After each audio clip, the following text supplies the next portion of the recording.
అన్నమయ్య జిల్లా రాజంపేట మండలం పోలిచెరువు ఒడ్డున మత్స్యకారులు భద్రపరిచిన వలలు, బోట్లు తదితర సామగ్రిని శనివారం మధ్యాహ్నం గుర్తు తెలియని వ్యక్తులు దగ్ధం చేశారు. మత్స్యకారులు తెలిపిన వివరాల మేరకు పోలీసు ఎస్టీ చెందిన 7 కుటుంబాలకు చెందిన వలలు, బోట్లు సుమారు 70,000 రూపాయల సామగ్రిని గుర్తు తెలియని దుండగులు కాల్చి బూడిద చేశారని మత్స్యకారులు ఆవేదన చెందారు. మత్స్యకారులు చేపలు వేటకు వెళ్లే సామగ్రిని చెరువు గట్టున పూరి గుడిసెల్లో భద్రపరుస్తారు. ఈ క్రమంలోనే గుడిసెల్లో భద్రపరిచిన వలలు మంటల్లో పూర్తిగా కాలిపోయాయి. ఈ ఘటనకు సంబంధించి కారణాలు తెలియలేదు. ఈ సందర్భంగా సిపిఐ పట్టణ కార్యదర్శి సికిందర్ బాధితుల తరపున మాట్లాడారు. పోలి ఎస్టీ కాలనీకి సంబంధించిన యానాదులు కులవృత్తి అయినటువంటి చేపల వేట సామగ్రిని కొందరు గుర్తు తెలియని వ్యక్తులు కాల్చివేశారని, వారికి తీవ్ర నష్టం వాటిల్లిందని తెలిపారు. ప్రభుత్వం స్పందించి మత్స్యకారుల సామగ్రిని కాల్చిన వారిపై వెంటనే చర్యలు తీసుకుని వారిని ఆర్థికంగా ఆదుకోవాలని డిమాండ్ చేశారు. తెప్పలు వలలన్నీ కాల్ చేశారు. అంటే దూరంగా పెట్టినాము, అన్నీ ఒకసారి వడ్డేసి కాల్ చేసినారు. మళ్ళీ ఆడ తెప్ప మామూలుగా మేము గుడ్స్ మారి ఉంచుకున్నాము సార్. వలలో తెప్పలు అవి పెట్టుకొని ఆడ ఉంచుకుంటే ఆడ వలల మూటలు పెట్టినాం. వలల మూటలు గుడిసి మొత్తం కాల్ చేసినారు సార్. బండ్లు పాటు పెట్టుకోవాలన్నా కానీ మా బండ్లు కూడా కాల్ చేస్తారని భయం కానీ సార్. మాకు నెలలో పోయినప్పుడు బండ్లు కాల్ చేస్తారని ఇప్పుడు ఇదే చేసినారు సార్. రేపు మా బండ్లు మామూలుగా ఏదైనా చేయొచ్చు.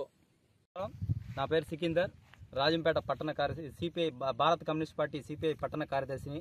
ఈరోజు మన పోలిచెరువు గ్రామంలో పోలిచెరువులో మన యానాదులు అయినా వాళ్ళు జీవన ఉపాధి కోసం ఇక్కడ పడవలు, నాటు పడవలు, అలాగే తప్పల మారికి తెచ్చుకొని ఏదో వలలు అవి తెచ్చుకొని అప్పు చేసుకొని వాటికి జీవన ఉపాధి కోసం చేపలు పట్టుకుంటా అంటే నిన్న 2 గంటలకు 50 సంవత్సరాల నుంచి ఇక్కడ చేపలు పట్టుకుంటూ ఇంటిని కడపాత్రం కోసం ఇంటిని సాగనిస్తూ ఉన్నారు.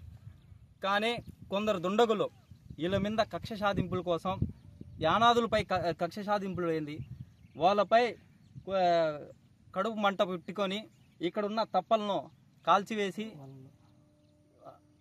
నిన్న మధ్యాహ్నం 2 గంటలకు తప్పలను కాల్చేసే వలలు, అలాగే గుడిసెలు, అలాగే తప్పలు, వీళ్ళకు జీవనోపాధి అయిన తప్పలను కాల్చేయడం ఇది దుర్మార్గ చర్య. వాటిని కఠిన చర్యలు తీసుకోవాలి. వీటిపై ఇంకొకటి పునరుద్ధరణ కాకుండా వీటిపై కఠిన చర్యలు తీసుకోవాలని సిపిఐగా డిమాండ్ చేస్తున్నాం. 70,000 రూపాయలు నష్టం జరిగింది.